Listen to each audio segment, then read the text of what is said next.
Hello and welcome to today's WIEF Social Enterprise on Rebuilding Social Enterprise. Now, ladies and gentlemen, let me first introduce our moderator for today, Noor Farini Daing, co-founder and CEO of Youth Trust Foundation Malaysia. Noor Farini Daing is a co-founder and CEO at My Harapan, which was established in 2010. It has engaged and developed over 26,000 Malaysian youth and funded over 140 social initiatives.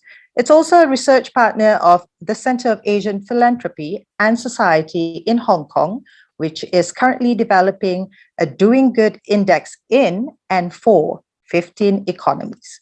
Now, please welcome Noor Farini Daing. Over to you. Thank you. Thank you, WIF, for having us. First and foremost, Assalamu alaikum, and a very good morning or afternoon, wherever you may be. So I am Nini. I'm otherwise known as Nini Daing, the head honcho of the Youth Trust Foundation, as shared. And very quickly, My Harapan is really about enabling youth in Malaysia to reach their true potential by contributing to positive impact. And we have been doing so for the past 12 years, inshallah. So speaking of youth, I am so happy to have the pleasure of moderating a topic that's so very close to our hearts. These three as youthful as I am role players who have with their organizations really paved the way to doing good business, providing the much needed alternative to conventional businesses we so badly require. So I think in particularly covering the circular economy and dignified development of the underserved using underutilized materials to changing the way we consume with slow fashion and apparels. So I have with me clothing man Anshu Gupta, founder director of Gunj, Seed Avenger. I just planted a name for you, Rashvin Pal Singh, group CEO of BGBG Initiatives. And Green Queen, as I'd like to call her, Miss Ren Wan, co-founder of Juk Ye and Look Matters. So hello, everyone. Happy to have you all. Okay, wave if you can hear me. Hi. Good evening, everybody. Wonderful. So I think it's without a doubt that we're facing a lot tougher and more ambiguous economic conditions, and the climate, as we seen it, as we face it today, it's a lot more turbulent. So I think you guys have really demonstrated, that being kind and having empathy really makes perfect business sense, and in my opinion, at the very least. And you have remained resilient and dedicated to the cause, and being able to pivot to meet the increasing needs of communities while staying as financially sustainable as possible. So I think it's beyond, the topic says about is rebuilding social enterprises, but I think what you do is you really move mountains and communities, and in doing so, the planet too.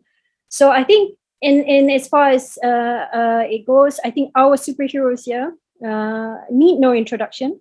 I will invite each role player to give a brief presentation of their respective organizations, to give us some context as to what to the discussion.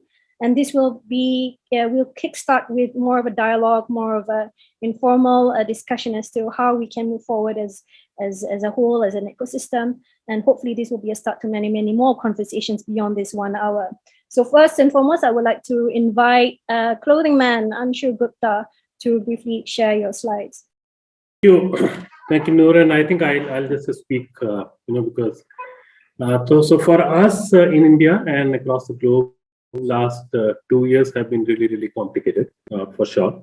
The way the crisis is still unfolding, and I have been saying that there is nothing like post-COVID. I think that's a wrong perception. There's nothing like post-COVID, at least in the near future. It is all with COVID, because COVID as a disease, COVID as a health issue, might settle down and will settle down very soon. But the kind of impact it had and it has on the people with whom we work. I mean, there are generations which are spoiled. So like when we see in India and many other countries, many economies, one generation sacrifice a lot to make sure that the second generation really studies and do well. And in this case, both the generations have actually gone wrong, because the amount of loss which has happened to the education, to the employment, to the social fabric. This is a big one. And I feel that social enterprises, that it is, I don't agree with something like where we say rebuilding social enterprises, because social enterprises are there. Social enterprises have performed very well. One sector across the globe which has done absolutely beautiful and any good and a volume job is actually the social sector, whether you are talking about social institution, NGOs, or you're talking about social enterprises or trusts or whatever. I think all of us, without any proper training, we were there outside, we were there standing with people.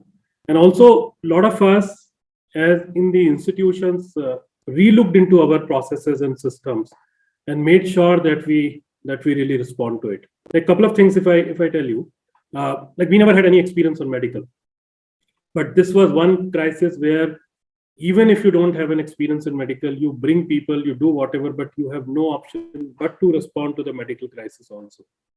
Or in the process, we understood that there is something called, we call now this entire vertical at Goonj, we call it missed out committees. And the whole idea was that if you talk about people with disability, people with leprosy, transgender, sex workers, and so many other communities, which in any case need little bit of support from the society, to live a good life. And then we found that a large number of people, millions of people, are pushed to the poverty, and now they are called marginalized. So what happens to the originally marginalized communities, which in any case needed attention? So I mean, like, we have almost 800 colonies of people with leprosy, and people were using all kind of disinfectant, for their wounds, because there was no access to those, maybe the ointment and the bandage. So the needs were completely different, and needs were completely ignored. And we realized that maybe the sex workers are the one who will get back to the job maybe at the end of the crisis. They'll be the last people to get back to the job. So this is where I think a large number of social enterprises have done a tremendous job. Instead of treating people as beneficiaries or giver, one of the things which I always say, one of the good part of social enterprises is that we have that stakeholder mindset, where we make people partners in doing good, and we don't treat people as beneficiaries. I mean, we don't use the word donor and beneficiary. It is all about, how do people become a stakeholder? How do we use the strength of people, whatever they have, in the process. And also, last point, I can talk more about organization later on, but the last point is that many of us also changed our lenses. It's like we used to work a lot in the villages of India. We are almost 1,400 people as an institution and work in parts of 27, 28 states of India. We used to see people as, say, community or as villagers. Right? Within that village community, you have artists, you have artisans, you have singers, you have musicians, you have people with disability, I think, or people with leprosy. That is first time in the last 2 decades of our work, we were able to see deeper, and we were able to respond to those specific, crisis or specific needs. So these 2 years have been an absolutely amazing learning phase for us. And the important part, Noor, is every time we handle crisis, we go to the crisis, but we are okay. This was the first time, and this is the time which is just going on, where you handle grief of people, but you are also in grief. There was hardly any family which was not going through tough phase in the COVID era. So before these 2 years, if you are handling a disaster, I feel it was much easier for us because you were only handling grief, and you were okay, health-wise, family-wise, all that kind of thing. So if you see the psychological part, and if you see the toughest part of this sector, I think this has been really, really tough, because each one of us was going through tough phase. Many of us, like I went through COVID myself in the first wave, and then 3 times hospitalization. Many of the colleagues we lost in this entire period of 2 years. So many close people we lost, but still, all of us had to respond with whatever personal crises are going on. because the crisis of people or people and purpose, I would say, were more important to respond. And kudos to the social sector that all across the globe, it's not just about India, that I think the purpose for which we started our journeys, we were able to do a little bit. And at least we used our potential. Thank you. I'll stop it here, and then later on we'll talk. Thank you, Anshu. I think I really like the fact that you really emphasize on the idea that you're looking at partners, not beneficiaries. And I think the fact that at the end of the day, we have to deal with a lot of the areas of mental and emotional aspects of the social entrepreneur as well as everybody else, which is as important. And we often forget, when I call you superheroes, we often forget that we are not superheroes 24/7, hours of the time, that we're human as well. So I just wanted to ask you very quickly, how therefore did you maintain that stamina? What were your motivations when you went through a lot of grief, for example? And I think it's a question that I will definitely want to pose to everybody else. Yeah. Noor, I think very important part in our life is the purpose. Okay. The unfortunate thing which is happening in this time period is that Ukraine thing, right? And the people in Ukraine, the purpose is to make sure that they defeat the enemy, period. So they are absolutely ready to give away their life. They're from their comfort zone. People are coming back from all across the world to fight it out. I think so for us also, for all of us, the purpose is very, very important, because we all understand that even if we lose 10 minutes in this kind of crisis, and if we will be doing it at the cost of someone where we need to reach. So that is the reason I think in many, many crises when we all handle, whether people or the governments or so many other institutions acknowledge it or not, but we also come with that army mindset, and we say that no, we started this work to respond in crisis, not in peacetime, but for sure in wartime. And for all of us, this was like a wartime in our own way, and we had our own weapons to fight it out. So you bring, as one example which I keep giving to people, that you bring half a kg of potato from the market and you wash it for half an hour to remove the virus. That's what all of us were doing at home. But when you go to your center, you have to deal in trucks load of material, because people need food, people need medication, and if you need oxygen or PPE kit or whatever, you have no option but to take that risk, and you don't consider it a risk because that's your purpose. That's why you are here, and you have got an opportunity to respond. You can't sit at home. The medical fraternity was also literally operating like that. We had no choice. It's very simple, and maybe that's the motivation. The purpose is the motivation. Right. So at the end of the day, it goes down to purpose and mindset, and having that fortitude and basing it on that. Thank you, Anshu. I'll now, if I can actually invite BG man, Mr. CEO Rashwan Paul Singh to deliver his presentation. Thanks. Hi, Nini. Thank you so much. Hi, Renwen. Hi, Anshu. And hello, all our guests on today's panel. Lovely to have everybody here. Really on point, Anshu, when you shared that it was quite difficult as we ourselves were going through our own periods of grief and uncertainty, and it was a difficult period. Thank you for just highlighting that again. So what I also just want to add on what Anshu was saying is that, it was quite interesting in rebuilding, right? Because for all of us social enterprises, we really had to rethink how we worked ourselves and how we delivered support, right? The last mile, how did we go on the ground? Supply chain was so badly affected. So especially our circular economy work was quite tough to proceed. We had to do very decentralized models, which is a new learning. But even when we had to do education programs, it was so difficult, right? In the beginning, but you really innovate and you do it better. So we had to think of different ways to connect with our youth communities. And this were normally rural youth or living in some low income housing, which normally you do very much in-person programs. But now we had to do it virtually. So to get their attention, we had to try things like e-games, trying different like online rap competitions, virtual things that will get people excited, and then getting them to join our education programs. So we also did, I think a lot of us had to re-innovate our first mile and our last mile of delivery. So what I'll do is I've got a few slides just to give context on the work that we do at BGBG and Mereka. And I'll just do that for a couple of minutes, Nini, if you don't mind, and then back to you. Let's go ahead.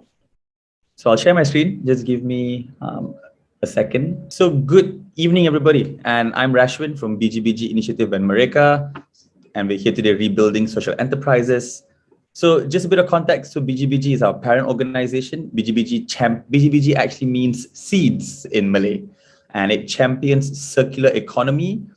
And we do that through our Beyond Bins program, circular economy programs over there. We also do a lot of social innovation models within the education framework, such as BGBG as a whole. Lately, we've also been running accelerators to uplift and to upskill fellow NGOs and social enterprises. Then you've got BGBG Ethical Fashion, which is really not far from what Anshu and Renwan also do in the sense of looking at circular economy solutions. We make products from discarded car seat belts and event banners and felt materials. Now, as we did that for the first 4 to 5 years, we realized that a big part of it was also access to tools, technology, and resources. So we operate 2 spaces in KL, right? A makerspace here where I am and another one with the university. And we run a lot of virtual digital entrepreneur programs to support our youth and adults so that they can also solve their own problems. So there's a Mereka DE program, there's a platform for hubs, right? And we've got our own space over here and Taylor's Mereka Makerspace. So in a very simple point, right, if I'll just share, so why did we choose this path, right? I actually spent a few years in the corporate world before this. I was with PwC, I did consulting over there for 4 years. And, it was definitely exciting, challenging. But a lot of us friends who started BGBG together, we all had this restlessness feeling, right, about we are not doing the right thing. We're not maximizing the potential that we have. So why this path, right? Because in corporate, you could do it probably bigger, probably faster sometimes, right? If you just do government policy alone, you could solve the problem with the right policy advocate, or sometimes just technology, right? We know everything, people are looking at it from a tech perspective, and that's also fantastic, right? But for us, we really chose social entrepreneurship because 2 parts. First is beyond just what you do, right? So we really realized that it's beyond what you do. The what you do is where you start, but it's the why. It's the why, the purpose that Anshu spoke about, right? That really propels you forward.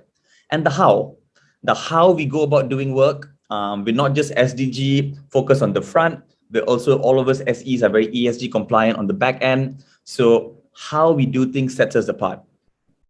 And what excites me the most, and us at BGBG and Mereka, is really how can capital be unlocked, right? So this is where I feel social entrepreneurship allows that maximum freedom in creativity, in action, in thought process, in partnerships. So if you look at capital is something that's available all around us, right? So at the first thing, which I think we all have, is social capital, right? We look at it from how do we create trust? How do we have diverse teams? How do we have democratic systems within our organizations to create that social capital? From there, you have trust. And then I always implore upon all my SE friends and partners, and what we do is we wear this lens, right? We look at how we can unlock financial capital, how we can unlock natural capital from our ecosystems, tech tools, right? Whether it's using platform-based or blockchain technology, how could we use that to increase transparency, to increase solutions? Talent, there's a huge gap over there. How could we pair academics, retirees with SEs, right? So that we could use our most talented people to solve our most pressing issues. And also things like resource or manufactured capital, which is underutilized buildings, machinery, or assets. So it's this part, right? It's the how and the why that we do it that makes it really exciting. And it's our ability to unlock these capitals that really creates systemic change. So that's all from me. And yeah, for my little sharing, and back to you, Nini. Thanks, Prashvin. So yeah, I mean, as you rightly, I totally agree that this is about unlocking your assets in any shape and form, and obviously that is with capital and actually being driven by that purpose as a social enterprise, you really can get down to those things. But I feel that that's something definitely that you need to do, not necessarily in silo. So, and I'm quite sure that you've done this quite a bit, you know, in ensuring that you're unlocking not only your own capital, but you're unlocking also the capital in, for example, hopefully in PwC as well, considering that you're an advisor. Then, I mean, how do you see social entrepreneurs doing that with other stakeholders? Yes, so I think what allows that flexibility for us is that entrepreneurship lens, right? And entrepreneurship is about being resourceful, converting a challenge to an opportunity, or just being resilient. So I think when we bring that entrepreneurial spirit at the core of our model, we are constantly looking at how to be effective and collaborative. And you're right, Nini, like there's low-hanging collaboration, we all say, but to actually create deep, meaningful collaboration between partners, it does take time. And I think it's something which panels like this actually help to facilitate as we meet, as I hear what each other are doing, and we have the chats, we actually create the initial testing bed for new collaborations or capital to be unlocked. Thanks. I mean, I really look forward to also hearing, you know, social entrepreneurship shouldn't be discussed only within the converted. I do believe that, yes, hopefully this conversation will, you know, inspire many others outside, you know, stakeholders to also be part of this, because it's, you know, when you talk about sustainability, it's not something that only social entrepreneurs can do, for sure. So, so now I would like to invite Renwan to make your brief presentation. Thanks. Hi everyone, thank you for having me today for this morning Monday chat. So I'm really happy to be here. So actually I have a few slides to share as well. Can I just share my screen? Okay. So there we go. So it's for, in case just because I'm from Hong Kong, so I'm sure that not many people from you guys have know what we are doing here. So I want to share a little bit more about ourselves. Let me share the screen here. So my organization's name is WIEF. So we discussed before we started actually that WIEF in Cantonese actually means tidying up and to taking up stuff. So the problems that we are working on actually are on the excessive consumption, excessive waste in Hong Kong. So because we are living in a really consumer city, so we have a really serious waste issue here. So this is what we want to do, and we have been around for. Actually, we've been around for 10 years already, so it is our 10 years. And the recent 2 years have been really challenging years for us, because there are a lot of models that we used to rely on. Suddenly they didn't work anymore. So this is what we usually did, and it used to work. We used to create events like this one, that's like the photos that you see here. We are called pop-up swap parties. So we used to gather a lot of people in an open area, so people can just come in with whatever they no longer want, and they just come here and then share the stuff with us, and then they take whatever they want from the pool. So we call that swapping.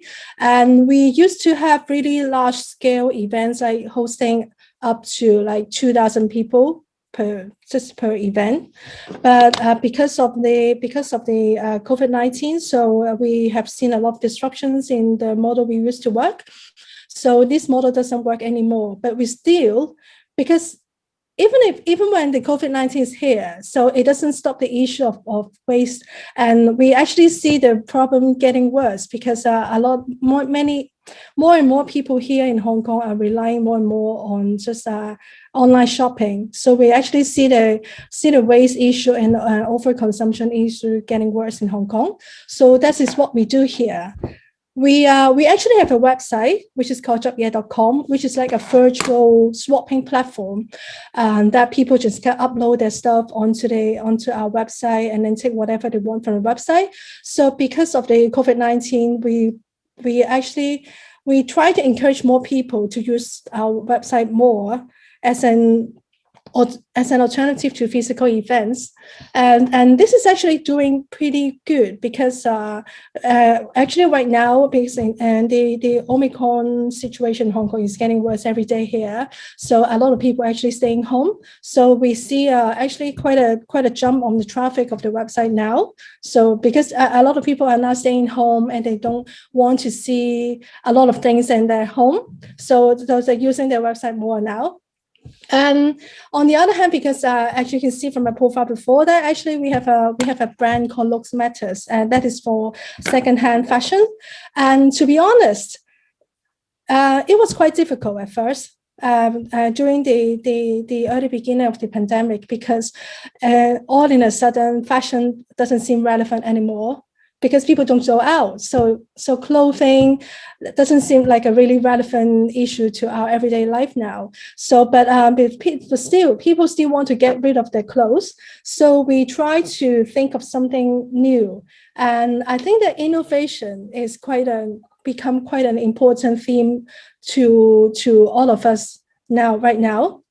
So we created a service called Job Up, which is more understandable in Cantonese. So actually it means that we will send somebody to your home to pick the clothes that you don't want anymore, of course on a charge. And then we will do the back end distribution in our basement.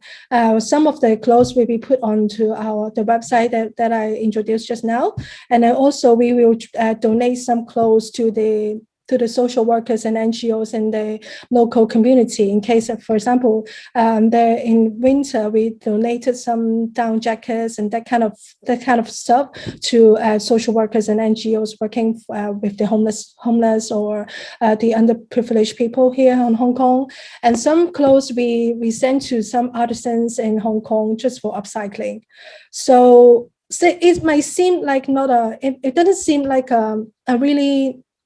It's not something we are used to in Hong Kong, because the feature of this service is that actually people have to pay us to use this service, but because in Hong Kong people are just way too used to giving away stuff for free. But on the other way around, we ask people to pay the charge, because by the fee that we collect from people giving away stuff, we're actually generating income to hire people to hire the people who go to the door to pick up the clothes. Do you get what I mean? So it's just that we try to generate income for people just going out to work now. So yeah, this is what we do. Let me try to stop sharing the screen. Thanks, Ren. Yeah. But I think what you're saying also is, I think as a social entrepreneur, that's where you're looking at challenges as opportunities, and you've really brought that to the table and looked at how you can actually make good of the challenges that you faced. So I think that's wonderful. I think we need a job here in Malaysia. Really? For that matter, because I definitely pay. Get rid of my stuff. But I think Asia overall, you're looking at, or you can even, I don't know, Anshu does this as well. There's bound to be some collaboration. You also background, both of your some publishing and your stories. We need to hear a lot more of these as well. So I'm also just wondering as well as to there was quite, when you talk about experimenting, how long did that take, and what are the sort of things that you need to take into consideration when doing it? You mean when we try to find a new solution, when we design a new solution, right? Yeah. So first of all, you need to look at actually, because our theme today is about rebuilding, right? And we want to talk about opportunities and challenges. To me, actually, there are more opportunities than challenges, because the challenges that we have here actually confine us to I think, for example, just like for local agriculture in Hong Kong, we really depend on imports of vegetables from mainland China. But now, because of a lot of disruptions in the delivery, so people are actually paying more and more attention and more willing to pay for local food. So this is a kind of opportunities that we see here. And so for me, because people nowadays, they cannot buy clothes from overseas. So actually this means that means that they need to find new clothes in Hong Kong. So they have to look at the local secondhand market. So that's why people pay attention to the fashion waste issue in Hong Kong. So that is how we figure out that we can do this. Yeah. All right. Okay, so I think thanks. I think that's a great start to our discussion, and I think yes, Anshu, I think what we can do is together, Anshu, Rush, as well as Ren, we can look at the end of the day what the landscape is as is right now. So what do you anticipate? What can you anticipate? Or is there no road whatsoever to anticipate what is to come? And what should social entrepreneurs, new ones, should how can they tread on and be on this journey as well? What are your advice? So, good. I think COVID has opened up a lot of opportunities for all of us. And the biggest opportunity is to relook into a lot of things. I mean, in the last 2 years, if you see a whole lot of big things were closed. And I often say that all the airports, all the fanciest airports were closed that way. All the fanciest and multi-story buildings of corporate sectors were closed. What worked was small. What worked was maybe public toilets when people were walking, local transport when people wanted to go out, local eateries, smaller organizations. So I think all of us need to relook into this, that where do we spend our energy and money, and what do we build, and what in the crisis people actually need. So it gives a lot of opportunity. I mean, if I see Gunj's work in the last 2 years, I think we have dealt with almost 19 million kgs of material, and large part of this material was because that hub and spoke model was failing somewhere, because we were not able to. Otherwise, we collect a huge amount of material from the cities, and then after a huge process, it goes to the people in the villages. So we said that maybe this is a time when we have to localize things. We have to procure locally. So out of this 19 million kg of material, even if I just talk about vegetables and fruits, and that's what is an opportunity for all of us. Fine, it's just a simple example. We procured it directly from the farmers, broke that myth that food kit means rice and pulses only.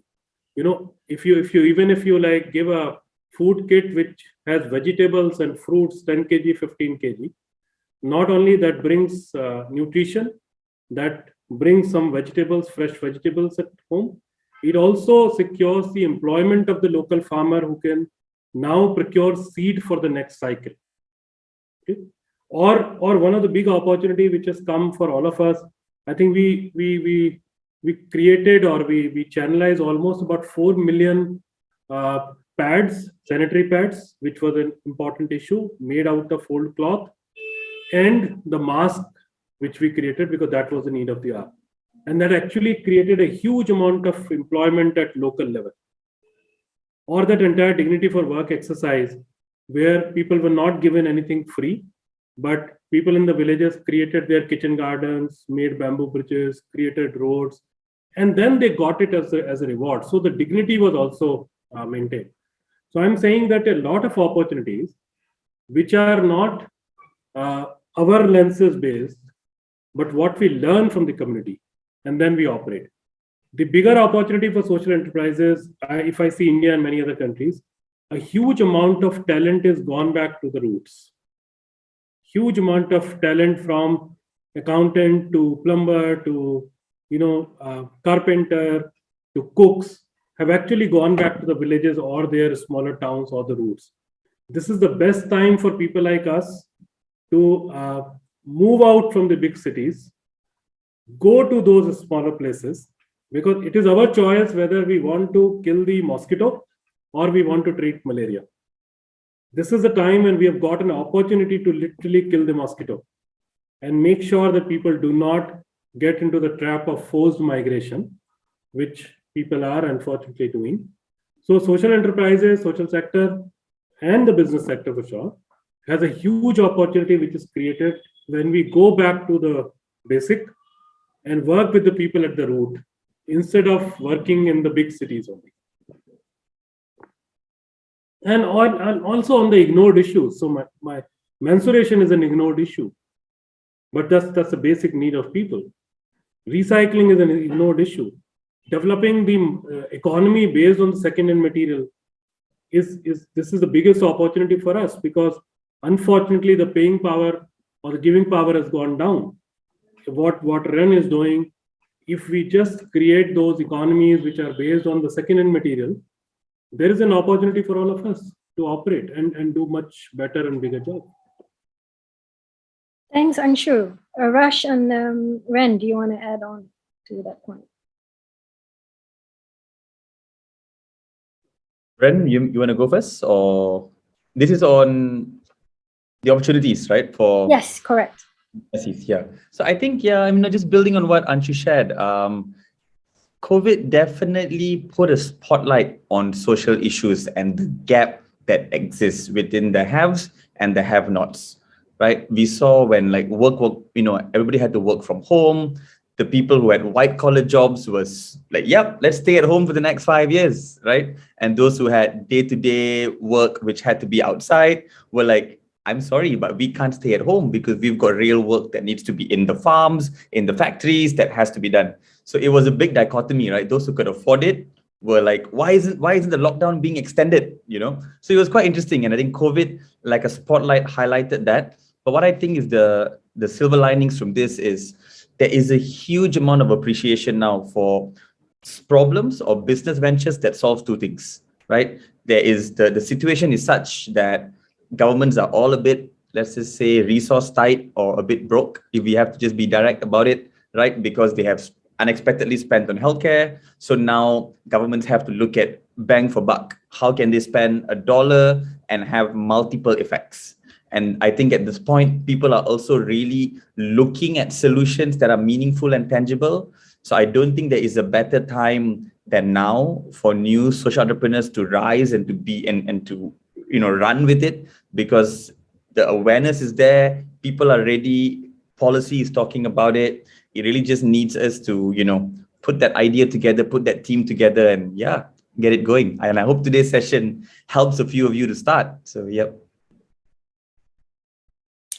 Yeah, thanks, Rash. Very quickly before we go to Ren, you mentioned the fact that governments don't have money anymore. I think one of the questions was a lot of social entrepreneurs are closing because there's lack of government support.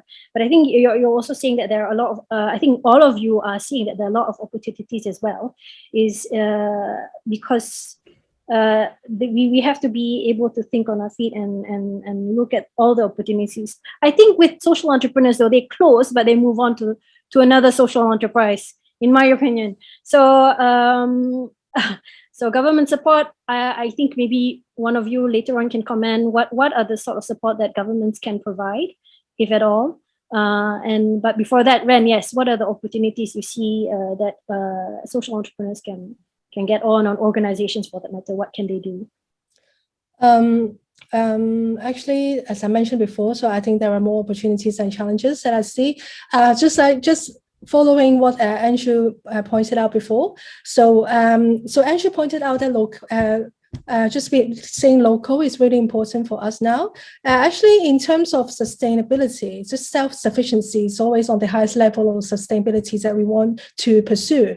So now the situation is actually forcing us to stay local, right? So I think in some way it is good because it gives a lot of opportunities for small scale or independent startups that can do something now. I remember in the very beginning of the pandemic that I saw from New York Times, there's an article about there are some small startups doing food waste collection, and they try to do compost with the food waste because in New York City, the government food waste collection service stopped. So I think this is an example to tell us that just the actually individuals or small parties have more power to do something, because we are more, in some way we are more flexible, and we are actually, because we are more able to experiment and innovate. So I think this is all the opportunities for us to do something right now. And especially because we have a lot of disruptions in our life now, and a lot of people just throw away all the economic and social factors. Actually, a lot of people want to do good now because they need to find something that make them feel better, and they want to do something right to their lives. So I think this is an opportunity for people to get attention, for social enterprises to get the right attention now also, because people want something, they want something positive, they want some good stories, they want something to encourage them to navigate through the pandemic, right? So I think these are all make us in a advantageous position now. Thanks, Ren. Yes, I think there's a question for you as well. You did mention that people, we're talking about sharing economy. People are a lot more open to this. I think there's a huge trend to swapping clothes. But how did you deal with the perception or misperception of pre-loved secondhand clothes? Or was there any perception? I don't know, because actually in Hong Kong, I think the concept is quite widely accepted already. So I don't think I need further promotion to get people to accept that, actually. Great. Okay, I think it's because maybe, I don't know, is it Asian? I receive clothes for my mom, and they're secondhands over for the entire family. So I guess maybe that's not a problem necessarily, unless you're looking at upper hand. Penny, maybe more couture, would you think? Yeah. Can I add, Noor? Yes, Anshu. Yeah, because our work is largely around second-hand goods. Okay, all our processing center and hundreds and thousands of families which we reach with cloth, utensil, footwear, furniture, largely second-hand goods. Okay? And for sure, in the especially in the second wave, there was a break, and when you take it from the cities which were in the newspapers for all kind of deaths and miseries and all that, because second wave was very, very bad, there was a little bit of problem, because acceptance of that. Even for us, collection was a problem, because we don't collect from door to door. People come and drop it at our centers, or we organize collection camps and all. But I think we didn't stop. We rather found different ways of doing it. So, like, instead of organizing a proper collection camps where volunteers there, everything is there, instead of that, we actually organized a vehicle, and just one person, people can bring, pack, and put it in the vehicle directly. That vehicle will go and will be isolated, or the quarantine, that material will be quarantined for a few days. And then after that, we will start working on it. And when these things were communicated to the communities, that this is how it is being handled, people were pretty okay with it.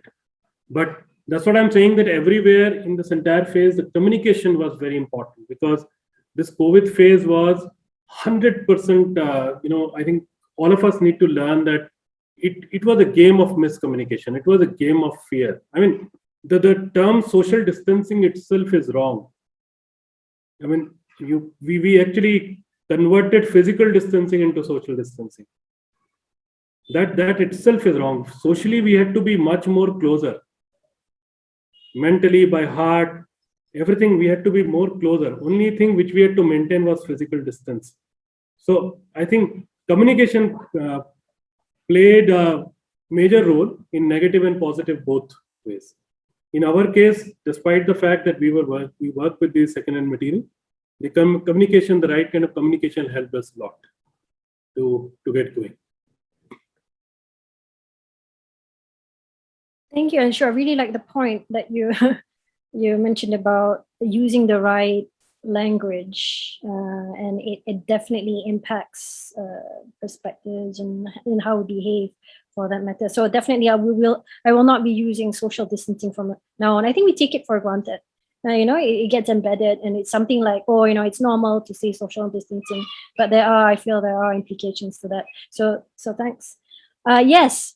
I think what I also want to do is, was there, apart from internally, developing and pivoting and changing how you do business internally, or what were the sort of things were you looking at when you're looking to collaborate? I mean, I do understand that quite a lot of the times you're looking at existing networks. You're reaching out to your beneficiaries, for example, aren't you?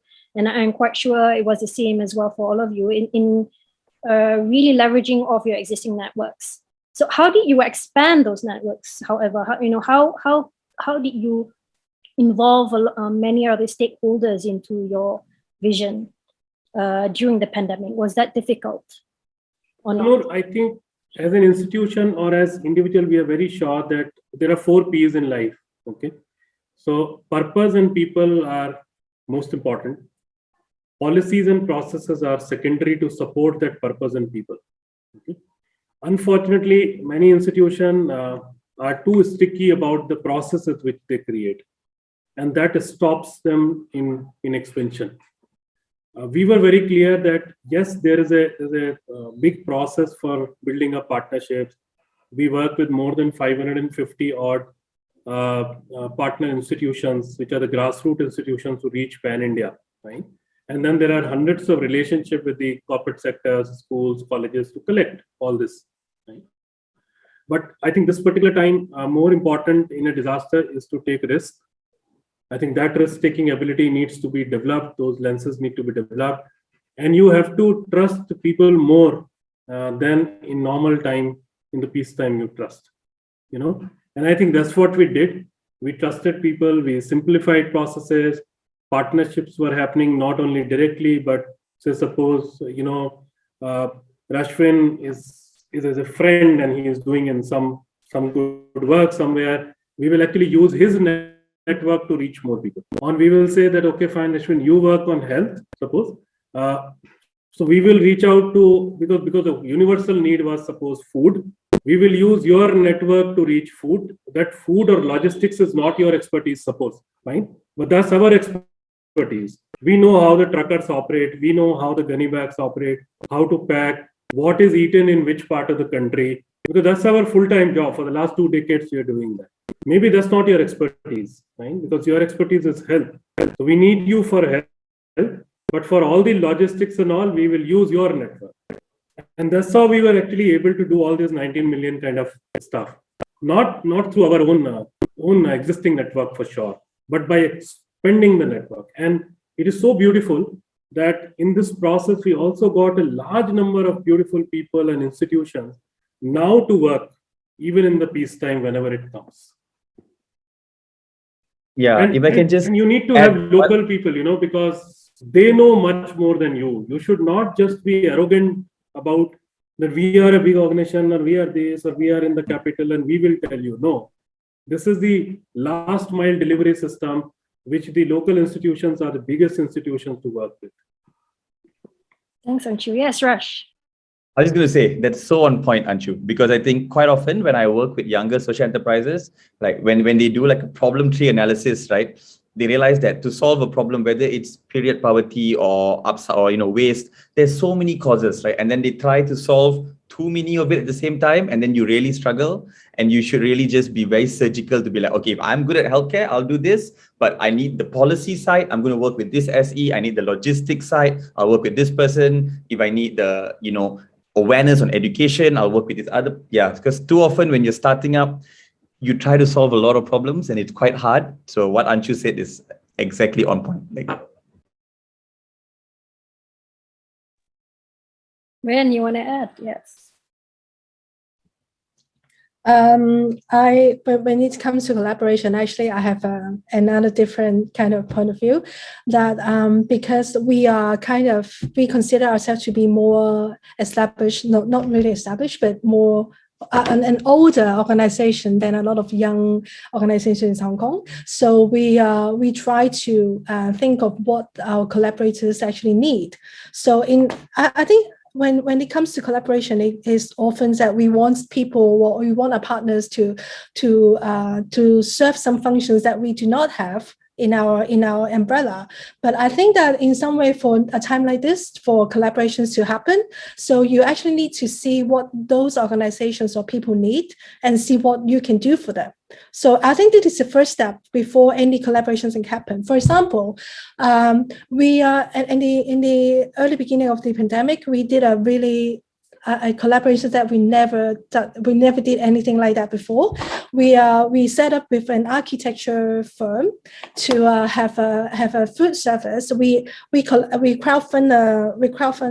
crowdfunding campaign, and so we collect a bunch of money, and then we pay some restaurants in economic challenges to buy food to how to say that? Anyway, we did subsidized food boxes with a crowdfunding campaign.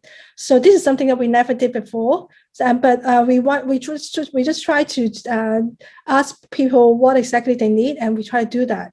You get what I mean? I'm just saying that when it comes to collaboration, you need to see what people need before what you want, what functions you want from them.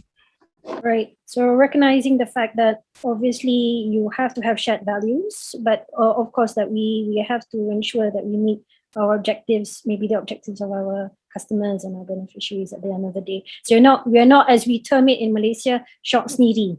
I'm sorry, short needy. Maybe something in Cantonese, I can't remember. Something you feel as if they need, but I think to the point where, Anshu mentioned, it's really about working with partners, beneficiaries, not looking at them as beneficiaries, but as partners, and really looking at what it is that they truly require, so that they can, you can work with them and look at them as not as, you're not hand giving, you're providing them with empowerment.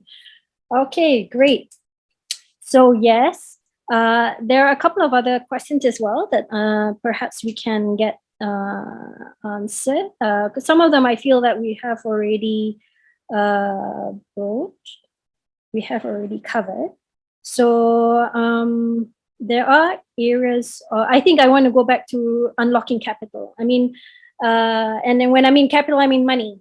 So I mean, that's the number one question that I get as a social entrepreneur advocate, is where do I get the money to start my business? And now that there's not enough government support, how do I do this?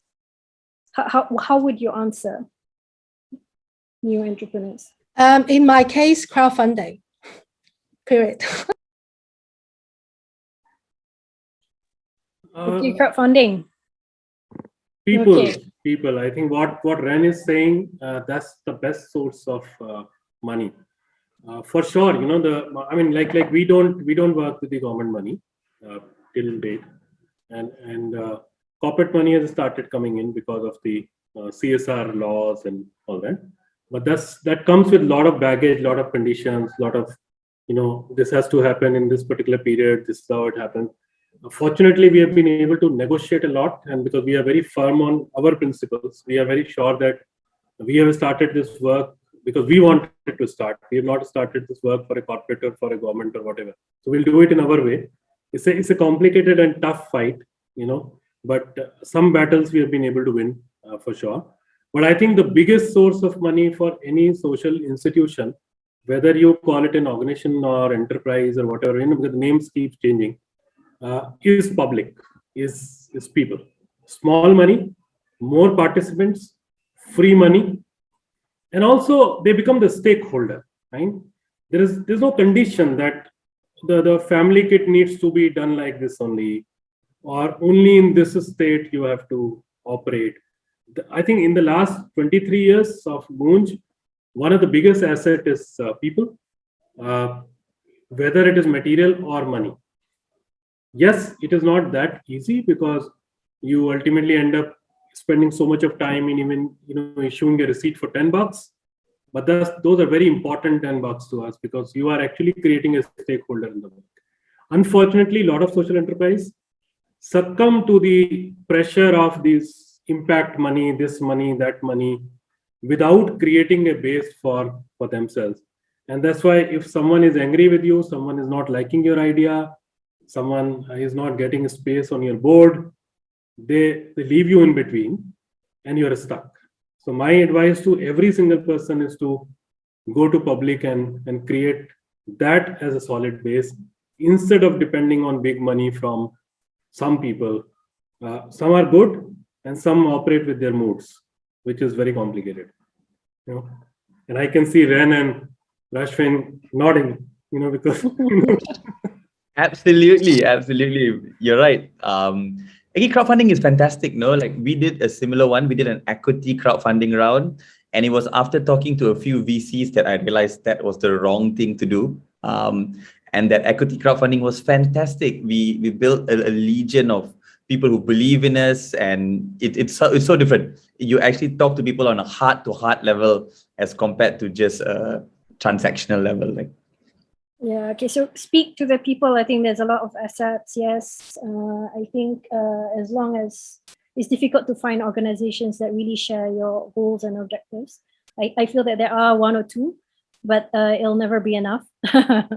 So yeah, I think power to the people and them and us being able to have that ownership in developing the solutions that we want to see.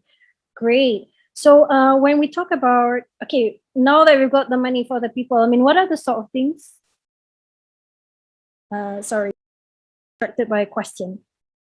What do you see? What are the sort of trends you see moving forward? I mean, we did talk about opportunities, but where do you see yourselves, and what are the sort of things are you looking forward to doing in your businesses in the next 5 years, if we can? If we dare to visualize, what do you see Japya doing, or what is BG doing moving forward 5 years on, and Gunj, where do you see you moving towards in as much as we're facing the current situation and conditions? Actually, it's 5 years is quite a long time to look at. Actually, I think I will look at 2 to 3 years. I think there's one thing that we always do here, that we are always constantly trying to perfect our mechanism. That what I would say. So we are still actually coming up with new solutions or new products that I say. For example, because I mentioned we have the job up service, so we actually have to send somebody to pick up the clothes, right? We are working on mail version, just having the mail by MAIL mail version. So we are trying to figure out a reusable packaging delivery service, so we could just send the bags to people and then get the bags back. So because by this we are erasing the threat to our couriers. So these are the service that we are trying to experiment and innovate on. So if for 2 to 3 years, I see we are still working on new services like this. Great, interesting. What about you, Ash? yeah, so I'll just jump in quickly. And I think for us, we've been I personally in the team, we've been quite excited about Web3. I've just been reading a lot and trying to digest it. And it's really interesting. We're really looking at, early days, but since you said 5 years, let's, put it out there. How we could empower more people using social tokens, and how could Biji Mereka be possibly a decentralized autonomous organization. I really believe in the power of social and people, and how to get people now are only connecting with us either through our Slack communities or through events or virtual events, but they don't have a direct stake in what we do, right? Apart from, you can either do volunteering or be part of a project, but if we want it to be more meaningful, we want to really make people a part of the process through some kind of voting, some kind of say, some sort of, power. So yeah, looking at Web3 as a way of decentralizing power. So, no, in our case, I think 3 things, and 5 years is too long now. Maybe just by next year or 2 years, in any case, from COVID, we should learn that all these big Excel sheets actually are useless. I think COVID has really failed all the big possible dreams and all for so many people in papers. Practically, whosoever was looking at it was successful. 3 things. One is that our entire lens is the lens of dignity. So, we have been talking a lot about it, that charity kills dignity of people, and without dignity, you cannot talk about development. So, how do we really take this message of dignifying, work all across, whether it is a mensuration issue or the education issue or the development issue? So, in our model, we actually work on village roads, ponds, lakes, all kind of things, and then people are rewarded in kind.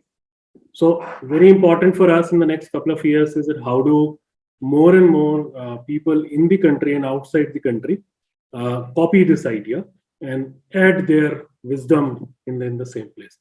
So we are actually creating this entire replication kit, and we are all there to make it absolutely open source. It is already delayed by 2 years because of this COVID thing, but fortunately we learned a lot in this process, and I think it will add more wisdom. And then we will make it open source for the entire world, wherever and whatever can be copied, because in the last 23 years, some wisdom is there. And more importantly, because India is like a lab. Okay, I mean the geography, the number of communities, in one state itself, you in one exactly the same time period you handle drought and you also handle flood. So this is one experiment which has happened in India, and I'm sure that a large number of economies can copy, replicate, whatever, and will make it open source. And the most other important thing in the next couple of years, we are also talking a lot about the cloth-based economy and employment, because I don't know if you know, textile is one of the biggest polluter, not only in making cloth, but also while dumping. And then this is also the cheapest possible fuel for a large number of industries. So if you see brick industry, cement industry, road making, sugarcane, when you convert it into, the jaggery and all, everywhere the cheapest possible fuel is the second-hand cloth. And biggest environment polluter, because you actually burn plastic button to zip and everything. 1 rupee to 7 rupees a kg in India and in many other countries. So we are actually creating a huge amount of this wisdom with the help of people, where we are creating a lot of cloth-based product, not to be sold in the urban markets, but to be consumed in the lower income group also. That also will be up and running on our websites and open source within next about 3 to 4 months. And that's the target for us. So it's all going out of the organization. I mean, is the target for this 1 year or 2 years to start. Thank you. So unfortunately, we're about to end, I think, the end of the session. So I would love to be able to continue, to be honest, because there's so much that we need to kupas, membawang, we need to discuss about. I like the idea that at the end of the day, it's really about empowering people, making sure that they are able to make those choices for themselves when it comes to consuming and whether or not that's sustainable or not. We have to be able to come up with the right solutions that is much better for everyone. And if there are not enough alternatives, then there's no choice. So I think it's really about giving power and the choice to educated and empowered consumers. And I think that's where we need to go. And I think there's a lot of educating that you all are doing as far as getting products into the market, and it's beyond the products. And I'm quite sure Ren, I know you've said this before. You're beyond the product, you're the education and awareness, and a lot of it, the bulk of the work, is also in the hands of social entrepreneurs, social enterprises. And I feel that is something that we can do together, and that's why I feel connecting every piece of the puzzle is super important. And that's where like Rashbin mentioned about you have all these components, and it's about ensuring that we understand also what we do best in order to connect with people who do better things as well within that supply chain, within the value chains, because you cannot do it definitely alone. You'll die a premature death for sure. I'll go mentally insane, and that has been the case. We feel like we want to solve everything. So I feel that thank you so much to all our speakers. I've learned a lot.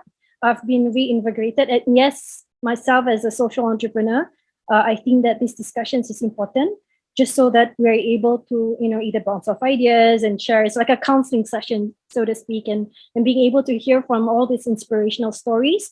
We need a lot more of this. There's a lot of bad news going around, circulating, and it may or not consumers, but such is the world today. So thank you for all the your wonderful sharing, your wonderful stories. And I think I shall pass. I hope we've been able to answer most of the questions. I think the host will be able, can we contact you in any way? Yes? So we'll drop you, can participants contact you? So I think there'll be emails shared to all participants. So yes, I now pass the floor to. I think I posted my email, so I think you have your email. Yes, wonderful. I think participants, the slides will also be shared with everyone if you have any. And yes, so we're looking forward to having more of these discussions, perhaps with more stakeholders in the ecosystem moving forward with WIEF. Yes, Ina. Can I pass? I now pass the floor to Ina, the MC. Thank you. Thank you to our distinguished guests for being here today and making this webinar successful. Now, thank you to all. Unfortunately, that's all the time we have for today. We truly hope that you have gained valuable inputs and ideas. Now, on behalf of WIEF Foundation, thank you for joining us today. Stay safe and have a great day ahead.